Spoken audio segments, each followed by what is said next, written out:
शपथ घ्या हो तुम्ही हुंडाबंदी करायची आहे.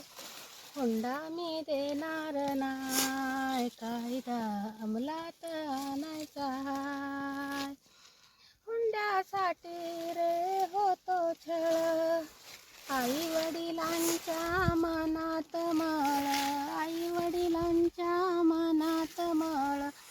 जेव्हा ही मुलगी कॉलेजला जाते तेव्हा ही घटना अंमलात येते. त्याच्या पुढे विलाज नाही, कायदा अंमलात आणायचा हाय. महिलांनो शपथ घ्या हो तुम्ही हुंडाबंदी करायची हाय.